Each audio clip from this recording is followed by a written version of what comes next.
నమస్కారం. BSK news కి స్వాగతం. హెడ్లైన్ చూద్దాం.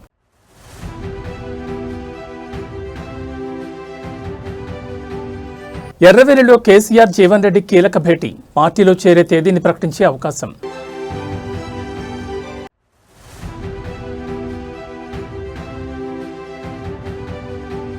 నేడు కాంగ్రెస్ వర్కింగ్ కమిటీ సమావేశం, హాజరు కానున్న కాంగ్రెస్ పాలిత 3 రాష్ట్రాల సీఎంలు.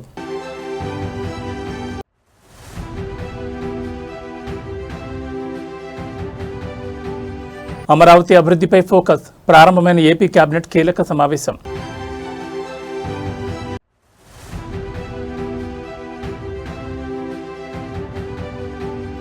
నితీష్ కుమార్ రాజ్యసభ గమనం, బీహార్ ముఖ్యమంత్రి పీఠంపై ఉత్కంఠ. ఇక డీటెయిల్స్ చూస్తే కాంగ్రెస్ పార్టీ సీనియర్ నేత మాజీ మంత్రి ఎమ్మెల్సీ తాటిపర్తి జీవన్ రెడ్డి బీఆర్ఎస్ పార్టీలో చేరేందుకు సిద్ధమైన విషయం తెలిసిందే. నిన్న జగిత్యాల పర్యటనలో భాగంగా బీఆర్ఎస్ వర్కింగ్ ప్రెసిడెంట్ కేటీఆర్ ఇతర సీనియర్ నాయకులు జీవన్ రెడ్డి నివాసానికి వెళ్లారు. అక్కడ ఆయనతో సుదీర్ఘంగా ప్రత్యేక సమావేశం నిర్వహించారు. ఉమ్మడి కరీంనగర్ జిల్లా రాజకీయాలతో పాటు కాంగ్రెస్లో ఆయన ఎదుర్కొంటున్న ఇబ్బందులపై చర్చించినట్లుగా సమాచారం. ఇక కేటీఆర్తో ప్రాథమిక చర్చలు ముగియడంతో తుది నిర్ణయం కోసం జీవన్ రెడ్డి మరికాసేపట్లో ఎర్రవెల్లి వ్యవసాయ క్షేత్రంలో బీఆర్ఎస్ దళపతి మాజీ సీఎం కేసీఆర్తో సమావేశం కానున్నారు. ఈ భేటీలో పార్టీలో ఆయనకు దక్కే ప్రాధాన్యత, భవిష్యత్ కార్యాచరణపై స్పష్టత రానుంది. ఈ సమావేశం ముగిసిన వెంటనే ఆయన అఫీషియల్గా బీఆర్ఎస్ పార్టీలో చేరే తేదీని ప్రకటించే అవకాశం ఉంది. ఈ క్రమంలోనే దశాబ్దాలుగా కాంగ్రెస్ పార్టీకి వెన్నెముకలా ఉన్న సీనియర్ నేత జీవన్ రెడ్డి పార్టీని వేడనుండడం హస్తం పార్టీకి పెద్ద దెబ్బేనని రాజకీయ విశ్లేషకులు భావిస్తున్నారు. జిల్లాలో తనకంటూ ప్రత్యేక అనుచరగణం ఉన్న జీవన్ రెడ్డి వెళితే అది వచ్చే ఎన్నికలపై తీవ్ర ప్రభావం చూపే అవకాశం ఉంది.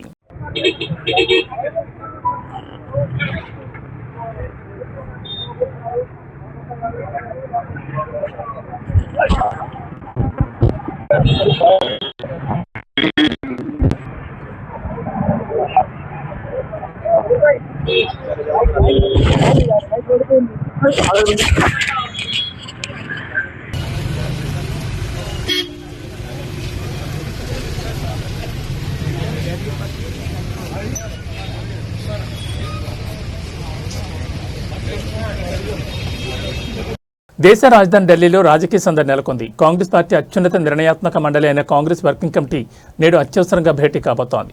కేంద్ర ప్రభుత్వం తీసుకుంటున్న సంచలన నిర్ణయాలు, రాబోయే పార్లమెంట్ ప్రత్యేక సమావేశాలు, ప్రస్తుతం జరుగుతున్న అసెంబ్లీ ఎన్నికల నేపథ్యంలో ఈ సమావేశం అత్యంత ప్రాధాన్యత సంతరించుకుంది. ఏఐసీసీ అధ్యక్షుడు మల్లికార్జున్ ఖర్గే నేతృత్వంలో శుక్రవారం మధ్యాహ్నం 3 గంటలకు ఢిల్లీలోని ఏఐసీసీ ప్రధాన కార్యాలయం ఇందిరాభవన్లో సిడబ్ల్యూసీ సమావేశం ప్రారంభం కానుంది. ఈ భేటీకి లోక్సభ ప్రతిపక్ష నేత రాహుల్ గాంధీ, ఏఐసీసీ ప్రధాన కార్యదర్శులు ప్రియాంక గాంధీ, కేసీ వేణుగోపాల్తో పాటు కమిటీ సభ్యులు హాజరు కానున్నారు. కేంద్ర ప్రభుత్వం ఈ నెల 16 నుంచి నిర్వహించి తలపెట్టిన పార్లమెంట్ ప్రత్యేక సమావేశాల్లో ప్రవేశపెట్టనున్న బిల్లులపై ఈ సమావేశంలో ప్రధానంగా చర్చించనున్నారు. కేంద్ర కేబినెట్ ఇటీవలే మహిళా రిజర్వేషన్ల అంశానికి ఆమోదం తెలిపినట్లు సమాచారం. దీని ప్రకారం లోక్సభ స్థానాలను 816కు పెంచి అందులో 33% మహిళలకు కేటాయించాలని కేంద్రం భావిస్తోంది. అయితే ఇది 2029 ఎన్నికల నుంచి అమలు చేయాలనే యోచనలో ప్రభుత్వం ఉంది. దీనిపై కాంగ్రెస్ అభ్యంతరం వ్యక్తం చేస్తోంది. కేవలం ఎన్నికల లబ్ధి కోసమే, ముఖ్యంగా బెంగాల్, తమిళనాడు ఎన్నికలను దృష్టిలో పెట్టుకుని బీజేపీ ఈ బిల్లును తెస్తుందని కాంగ్రెస్ ఆరోపిస్తోంది. నియోజకవర్గాల పునర్వ్యవస్థీకరణ వల్ల దక్షిణాది రాష్ట్రాలకు సీట్లు తగ్గి అన్యాయం జరుగుతుందన్న ఆందోళనను జయరాం రమేష్ వంటి నేతలు వ్యక్తం చేస్తున్నారు. కేవలం పార్లమెంట్ వ్యవహారాలే కాకుండా ప్రస్తుతం జరుగుతున్న అసెంబ్లీ ఎన్నికలపై కూడా సిడబ్ల్యూసీ దృష్టి సారించనుంది. గురువారం జరిగిన కేరళ, పుదుచ్చేరి, అస్సాం ఎన్నికల పోలింగ్ సరళిని సమీక్షించడంతో పాటు ఈ నెల 23, 29 తేదీల్లో జరగబోయే పశ్చిమ బెంగాల్, తమిళనాడు ఎన్నికల్లో అనుసరించాల్సిన వ్యవహారాలపై చర్చించనున్నారు. అలాగే పశ్చిమాసియాలో నెలకొన్న ఉద్రిక్తతలు, అంతర్జాతీయ పరిణామాలపై కూడా కాంగ్రెస్ ఒక స్టాండ్ తీసుకోనుంది. ఈ కీలక సమావేశంలో పాల్గొనేందుకు తెలంగాణ ముఖ్యమంత్రి రేవంత్ రెడ్డి శుక్రవారం ఉదయం 10 గంటలకు ఢిల్లీకి బయలుదేరారు. ఆయనతో పాటు టీపీసీసీ చీఫ్ మహేష్ కుమార్ గౌడ్, మంత్రులు ఉత్తమ్ కుమార్ రెడ్డి, దామోదర్ రత్నం కూడా వెళ్లారు. తెలంగాణతో పాటు కర్ణాటక, హిమాచల్ ప్రదేశ్ సీఎంలు కూడా ఈ భేటీలో పాల్గొని తమ రాష్ట్రాల గొంతును వినిపించనున్నారు. ముఖ్యంగా డీలిమిటేషన్ అంశంలో రాజ్యాంగ సవరణ విషయంలో కేంద్రం తొందరపడకుండా అడ్డుకోవాలని కాంగ్రెస్ యోచిస్తోంది.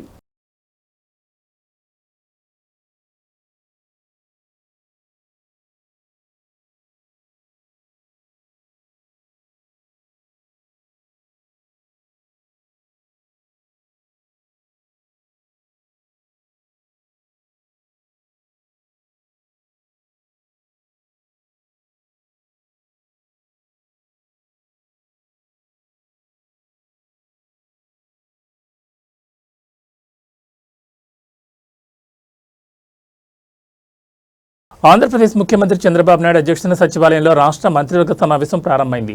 ఈ భేటీలో రాజధాని అమరావతి నిర్మాణం, రాష్ట్రానికి పెట్టుబడులు, పారిశ్రామిక ప్రగతి సహా పలు కీలక అంశాలపై చర్చించి ఆమోదముద్ర వేయనున్నారు. రాష్ట్రంలో పారిశ్రామిక ప్రగతికి ఊతమిచ్చేలా సుమారు 39,436 కోట్ల విలువైన పెట్టుబడులకు కేబినెట్ ఆమోదం తెలపనుంది. రాష్ట్ర పెట్టుబడుల ప్రోత్సాహక మండలి గతంలోనే గ్రీన్ సిగ్నల్ ఇచ్చిన 31 ప్రాజెక్టులకు కేబినెట్ లాంఛనంగా ఆమోదముద్ర వేయనుంది. వీటితో పాటు విద్యారంగంలో ఫీజుల నియంత్రణ కోసం ఫీజు రెగ్యులేటరీ కమిటీ ఏర్పాటుకు సంబంధించిన ఆర్డినెన్స్ కూడా ఆమోదం తెలిపే అవకాశం ఉంది. అమరావతిలో ఏర్పాటు చేయనున్న క్వాంటమ్ వ్యాలీలో 3 సంస్థల స్థాపనపై కూడా మంత్రివర్గం నిర్ణయం తీసుకోనుంది. రాజధాని అమరావతి నిర్మాణం, వివిధ సంస్థలకు భూముల కేటాయింపులపై కూడా సమావేశంలో సమగ్రంగా చర్చించనున్నారు. పరిపాలనా సౌలభ్యం కోసం 28 జిల్లాలకు కొత్త జోనల్ వ్యవస్థను ఖరారు చేసే అంశం కూడా ఎజెండాలో ఉంది. భవిష్యత్తులో ఉద్యోగ నియామకాలు, బదిలీలు ఈ కొత్త విధానంలో జరగనున్నాయి. అమరావతికి రాజధాని హోదా కల్పిస్తూ పార్లమెంట్లో చట్టం చేసినందుకు కేంద్ర ప్రభుత్వానికి, ప్రధానికి ధన్యవాదాలు తెలుపుతూ కేబినెట్ తీర్మానం చేసే అవకాశం ఉంది. కేబినెట్ మీటింగ్ ముగిసిన అనంతరం ముఖ్యమంత్రి చంద్రబాబు మంత్రులతో రాజకీయ అంశాలపై ప్రత్యేకంగా చర్చించనున్నట్టు తెలుస్తోంది.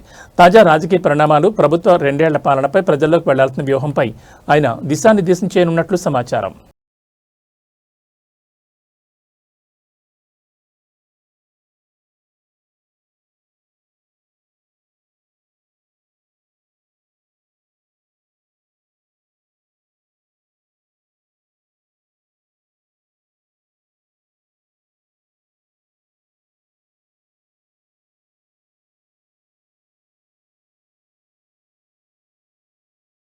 నేడు బీహార్ రాజకీయాల్లో చారిత్రాత్మక మార్పు చోటు చేసుకోనుంది. సుదీర్ఘకాలం ముఖ్యమంత్రిగా పనిచేసిన నితీష్ కుమార్ ఈ రోజు మధ్యాహ్నం రాజ్యసభ సభ్యుడిగా ప్రమాణ స్వీకారం చేయనున్నారు.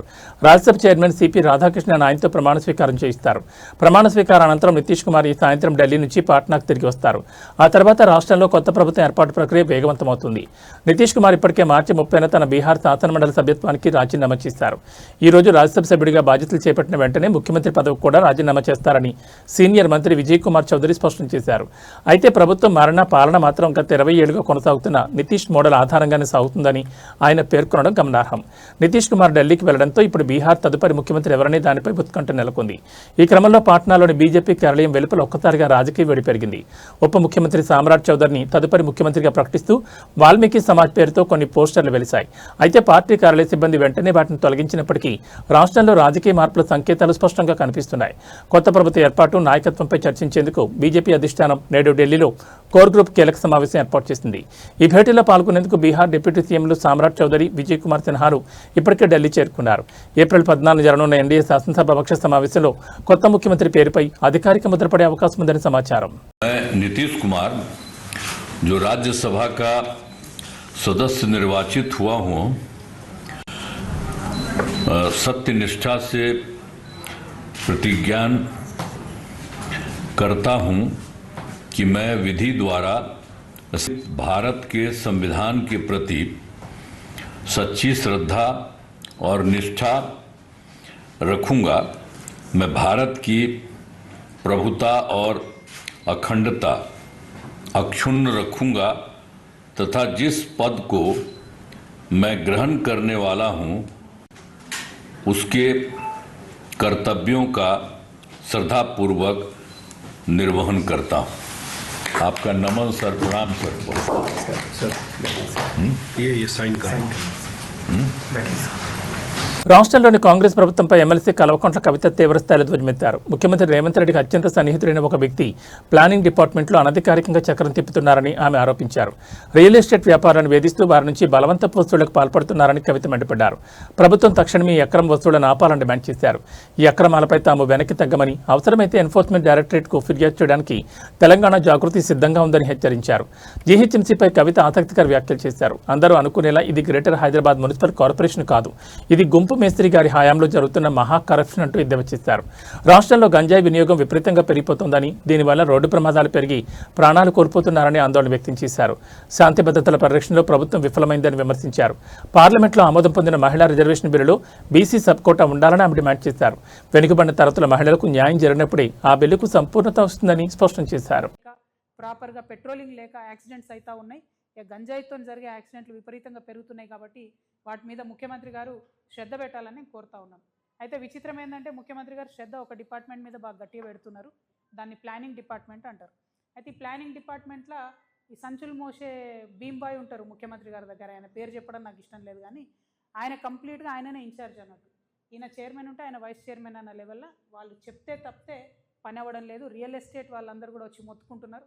హైడ్రాతోని రియల్ ఎస్టేట్ సగం కుదేలు చేసిండ్రు. రెండవది అవినీతితో కుదేలు చేస్తున్నారు.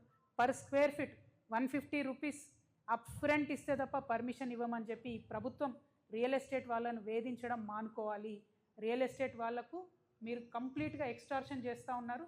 దీని మీద మీరు ఈ వేధింపులు మానుకోకపోతే, ఈ ఎక్స్టార్షన్ మానుకోకపోతే ఖచ్చితంగా అవసరమైతే ఈడీ వరకు కూడా కంప్లైంట్ ఇవ్వడానికి తెలంగాణ జాగృతి వెనుకాడదని చెప్పి ఈ సందర్భంగా తెలియజేస్తూ, మరి ఈడీ వరకు కూడా కంప్లైంట్ ఇవ్వడానికి తెలంగాణ జాగృతి వెనుకాడదని చెప్పి ఈ సందర్భంగా తెలియజేస్తూ, మరి గుంపు మేస్త్రి గారు జిహెచ్ఎంసీ అంటే గ్రేటర్ హైదరాబాద్ మున్సిపల్ కార్పొరేషన్ కాదు, గుంపు మేస్త్రి గారి హయాంలో జరుగుతున్న మహా కరప్షన్ అని చెప్పి మేము చెప్పాలనుకుంటున్నాం.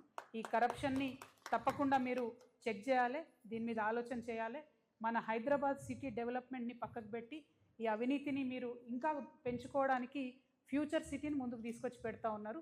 అది కరెక్ట్ కాదు. హైదరాబాద్ సిటీలో మీరు ఫెసిలిటీస్ ఇవ్వండి, ఈ సిటీ ఎదిగేలాగా చూడండి, ఇక్కడ కంపెనీస్ వచ్చేలా చూడండి. ముందు దీన్ని ప్రొటెక్ట్ చేయండి, తర్వాత ఫ్యూచర్ సిటీ గురించి ఆలోచించండి. మీ రియల్ ఎస్టేట్ కోసం అటుపోయి హైదరాబాద్ సిటీ ఫ్యూచర్ని నాశనం చేయొద్దని ముఖ్యమంత్రి గారిని కోరుతూ మళ్ళొకసారి డిమాండ్, ఖచ్చితంగా నామినేషన్ ప్రక్రియను క్యాన్సిల్ చేయాలి. టెండర్ సిస్టమ్ ద్వారా మాత్రమే ₹1 అయినా సరే ప్రజలకు జవాబుదారీగా ఉండేటట్టు ముఖ్యమంత్రి గారు శ్రద్ధ పెట్టాలని కోరుతూ సెలవు తీసుకుంటున్నాను. Thank you. జై తెలంగాణ పట్ల అన్నీ కూడా చేస్తూ ఉన్నారు. బట్ ఏమాత్రం అనుమానాలు ఉన్నా ఈ కమిటీల వివరాలన్నీ ఆన్లైన్లో ఉంటాయి కాబట్టి డైరెక్ట్గా ఫోన్ చేసి తెలుసుకోవచ్చు. జాగృతి బాధ్యులందరినీ కూడా ఒక 21 కమిటీలతోని మేము సభకు ఏర్పాట్లు చేసుకుంటామని సంతోషంగా తెలియజేస్తున్నాము. Thank you. జై తెలంగాణ. జై తెలంగాణ.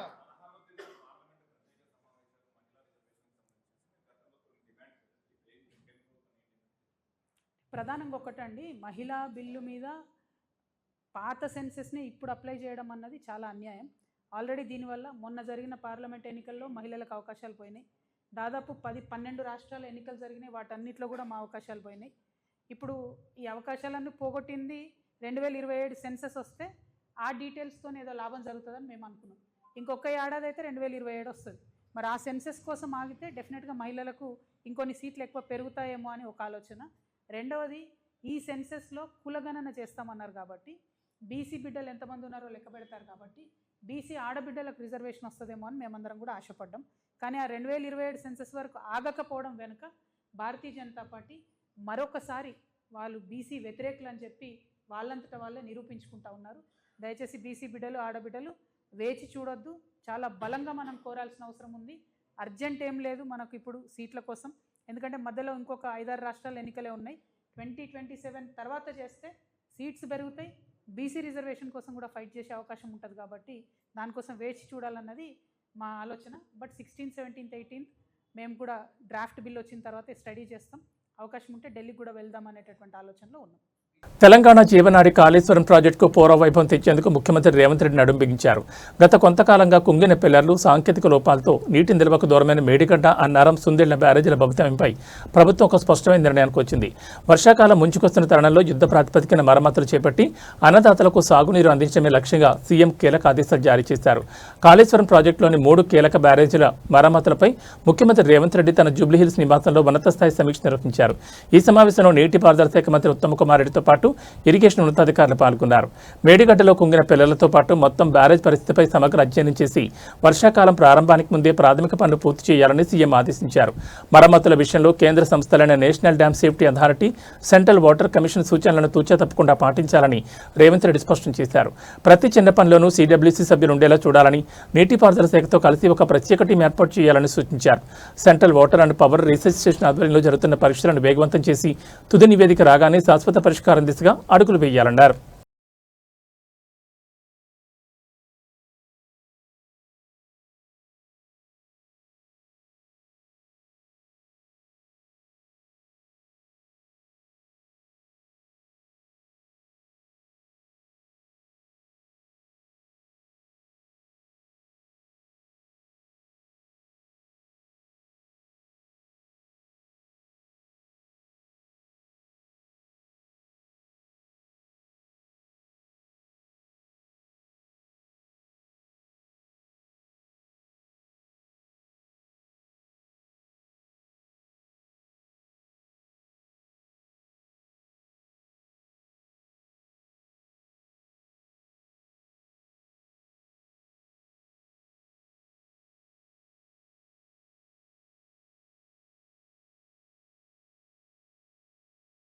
తెలంగాణలో మావోయిస్టుల ఏరివేత పునరావాస ప్రక్రియలో భాగంగా మరో కీలక అడుగు పడబోతోంది. రాష్ట్ర డీజీపీ శివదారెడ్డి సమక్షంలో ఈరోజు భారీ సంఖ్యలో మావోయిస్టులు లొంగిపోనున్నారు. రాష్ట్ర పోలీస్ ప్రధాన కార్యాలయంలో ఇవాళ సుమారు 30 మంది మావోయిస్టులు డీజీపీ శివదారెడ్డి ఎదుట లొంగిపోనున్నారు. లొంగిపోయిన వారిలో కీలక నేతలు ఉన్నారా, వారు ఏ దళానికి చెందినవారు వంటి పూర్తి వివరాలను డీజీపీ శివదారెడ్డి మధ్యాహ్నం 3 గంటలకు నిర్వహించే మీడియా సమావేశంలో వెల్లడిస్తారు. జనజీవన స్రవంతిలో చేరిన వారికి ప్రభుత్వ నిబంధనల ప్రకారం తక్షణ ఆర్థిక సహాయం, నగదు పురస్కారాలు, పునరావాస సౌకర్యాలను కల్పించనున్నారు. మావోయిస్ట్ ప్రభావిత ప్రాంతాల్లో పోలీసులు గస్తీ ముమ్మరం కావడం, గాలింపు చర్యలు పెరగడంతో పాటు ప్రభుత్వ పునరావాస పథకాలపై పెరిగిన అవగాహన ఈ భారీ లొంగుబాటుకు కారణమని విశ్లేషకులు భావిస్తున్నారు.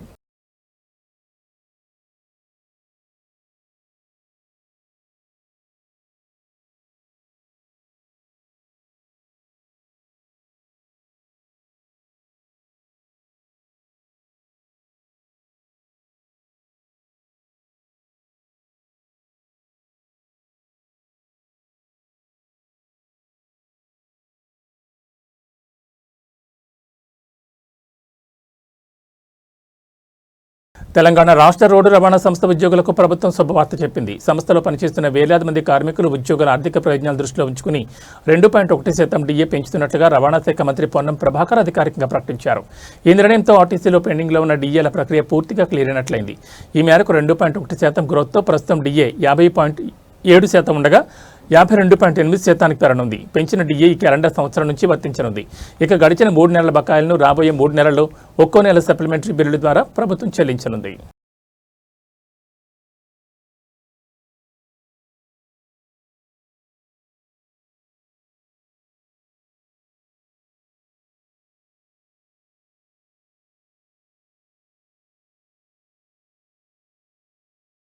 రంగారెడ్డి జిల్లాలోని నాదర్గుల్ మరియు కోహెడ ప్రాంతాల్లో విలువైన ప్రభుత్వ భూములు అన్యాక్రాంతం అవుతున్నాయంటూ బీఆర్ఎస్ పార్టీ నాయకుల బృందం ఈరోజు సంగారెడ్డి జిల్లా కలెక్టర్ను కలిసి వినతిపత్రం సమర్పించింది. నాదర్గుల్, కోహెడ పరిధిలోని సర్వే నెంబర్లలో ఉన్న ప్రభుత్వ భూములను కొన్ని ప్రైవేట్ కంపెనీలు అక్రమంగా ఆక్రమిస్తున్నాయని నాయకులు కలెక్టర్ దృష్టికి తీసుకెళ్లారు. ప్రభుత్వ ఆస్తులను కాపాడాల్సిన బాధ్యత అధికారులపై ఉందని వారు గుర్తు చేశారు. నిబంధనలకు విరుద్ధంగా భూ కబ్జాలకు పాల్పడుతున్న సదరు ప్రైవేట్ సంస్థలపై తక్షణమే విచారణ జరిపి కఠిన చర్యలు తీసుకోవాలని విజ్ఞప్తి చేశారు. అక్రమ నిర్మాణాలను అడ్డుకోవాలని కోరారు. కోట్ల రూపాయల విలువైన ప్రభుత్వ భూమి ప్రైవేట్ వ్యక్తుల పాలవుతుంటే యంత్రాంగం ఎందుకు మౌనంగా ఉందో సమాధానం చెప్పాలని నాయకులు డిమాండ్ చేశారు. ఈ కార్యక్రమంలో జిల్లా స్థాయి బీఆర్ఎస్ ముఖ్య నాయకులు, స్థానిక ప్రజాప్రతినిధులు పాల్గొన్నారు. కలెక్టర్ స్పందిస్తూ క్షేత్రస్థాయిలో విచారణ జరిపి అక్రమాలు జరిగినట్లు తేలితే చట్టపరమైన చర్యలు తీసుకుంటామని హామీ ఇచ్చారు. కలెక్టర్ గారు you are the fundamental authority to protect the revenue lands of the state గానీ మీ పరిధిలో ఉన్నటువంటి భూములను కాపాడే హక్కు బాధ్యత మీపైన ఉంటుంది. కాబట్టి ఏ కారణం చేతనో మొత్తానికి మాత్రం కొంత మౌనంగా ఉండడంతో 600 జీవితాలు నాశనం అవుతుంది.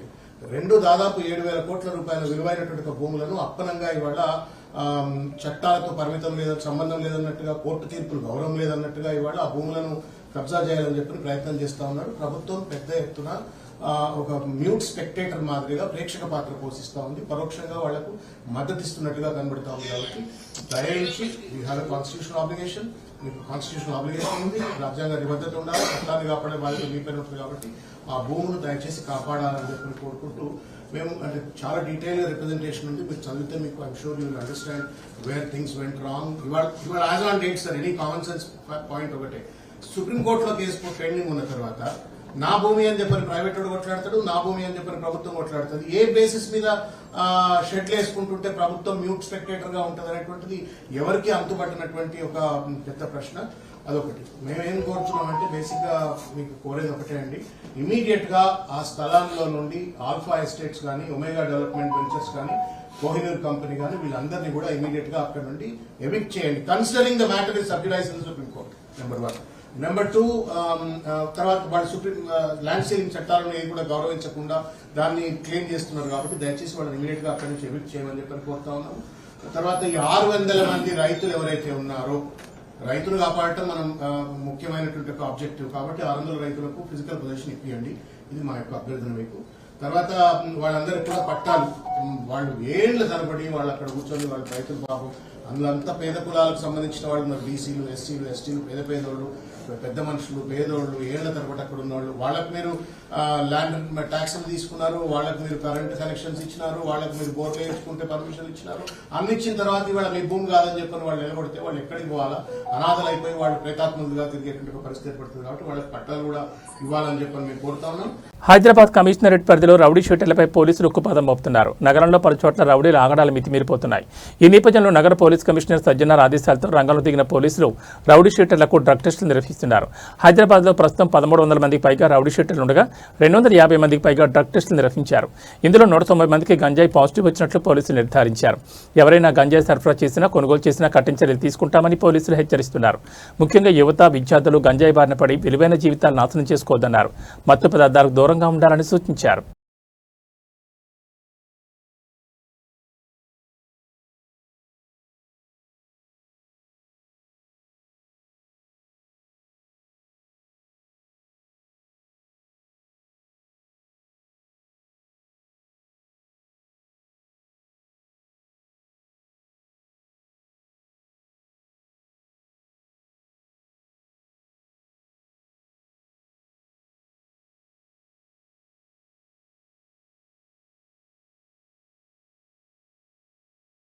తిరుపతి జిల్లా చంద్రగిరి మండలం రంగంపేటలో తెల్లవారుజామున గుర్తు తెలియని దుండగులు బరితెగించారు. రంగంపేటలోని యాదవ్ వీధిలో నివాసాల ముందు పార్క్ చేసి ఉన్న వాహనాలకు నిప్పిపెట్టి కలకలం సృష్టించారు. శేషాద్రి అనే వ్యక్తికి చెందిన ఆటోకు దుండగులు నిప్పిపెట్టడంతో అది పూర్తిగా కాలిబూడిదైంది. కష్టపడి బతుకు తెరువు సాగిస్తున్న ఆటో యజమాని ఈ ఘటనతో కన్నీరు మున్నీరవుతున్నాడు. అదే వీధిలోని రాజశేఖర్ అనే వ్యక్తికి చెందిన ట్రాక్టర్ టైర్లకు కూడా దుండగులు నిప్పిపెట్టారు. అయితే మంటలను సకాలంలో గమనించిన కుటుంబ సభ్యులు వెంటనే స్పందించి ఆర్పేయడంతో పెద్ద ప్రమాదం తప్పింది. తెల్లవారుజామున ఒక కారులో వచ్చిన గుర్తు తెలియని వ్యక్తులు ఈ దారుణాన్ని పొడిగట్టినట్లు స్థానికులు గుర్తించారు. పరిసరాల్లోని సీసీటీవీ ఫుటేజ్ను పరిశీలించగా కారులో వచ్చిన వారే పథకం ప్రకారం వాహనాలకు నిప్పిపెట్టినట్లు స్పష్టంగా కనిపిస్తోంది. సమాచారం అందుకుని చంద్రగిరి పోలీసులు వెంటనే ఘటనా స్థలానికి చేరుకుని వివరాలు సేకరించారు. బాధితుల ఫిర్యాదు మేరకు కేసు నమోదు చేసి సీసీ ఫుటేజ్ ఆధారంగా నిందితుల కోసం గాలింపు చర్యలు చేపట్టారు. ప్రశాంతంగా ఉండే గ్రామంలో ఇలాంటి ఘటన జరగడంతో స్థానిక ప్రజలు భయాందోళనకు గురవుతున్నారు.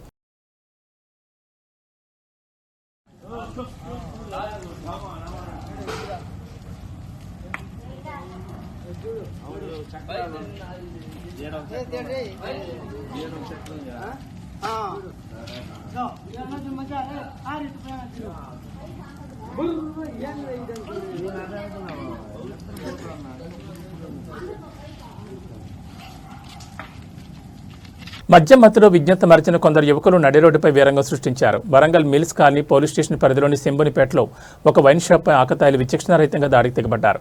మద్యం మైకులో ఉన్న యువకులు శంభునిపేటలోని వైన్ షాప్ వద్దకు చేరుకుని హల్చల్ చేశారు. షాప్ షట్టర్ను బలవంతంగా కిందికి లాగి లోపల పనిచేస్తున్న సిబ్బందిని బయటికి లాగి విచక్షణారహితంగా కొట్టారు. వైన్ షాప్ నిర్వాహకులపై దాడి చేయడమే కాకుండా పక్కనే ఉన్న పాన్ షాప్ టేబుళ్లను మరియు అక్కడ పార్క్ చేస్తున్న ద్విచక్ర వాహనాలను పూర్తిగా ధ్వంసం చేశారు. ఈ హఠాత్ పరిణామంతో స్థానికులు భయాందోళనకు గురై పరుగులు తీశారు. యువకులు చేసిన ఈ గుండాగురి మొత్తం అక్కడ సీసీ కెమెరాలో నిక్షిప్తమైంది. మద్యం మత్తులో వారు ఏ విధంగా విధ్వంసం సృష్టించారో దృశ్యాల్లో స్పష్టంగా కనిపిస్తోంది. సమాచారం అందుకున్న మిల్స్ కాలనీ పోలీసులు వెంటనే ఘటనా స్థలానికి చేరుకున్నారు. సీసీటీవీ ఫుటేజ్ను స్వాధీనం చేసుకున్న పోలీసులు దాడికి పాల్పడిన నిందితులను గుర్తించే పనిలో పడ్డారు. బహిరంగ ప్రదేశాల్లో ఎలాంటి అసాంఘిక కార్యకలాపాలకు పాల్పడితే కఠిన చర్యలు తీసుకుంటామని హెచ్చరించారు.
ఈ బులెటిన్ విశేషాలు. నమస్కారం.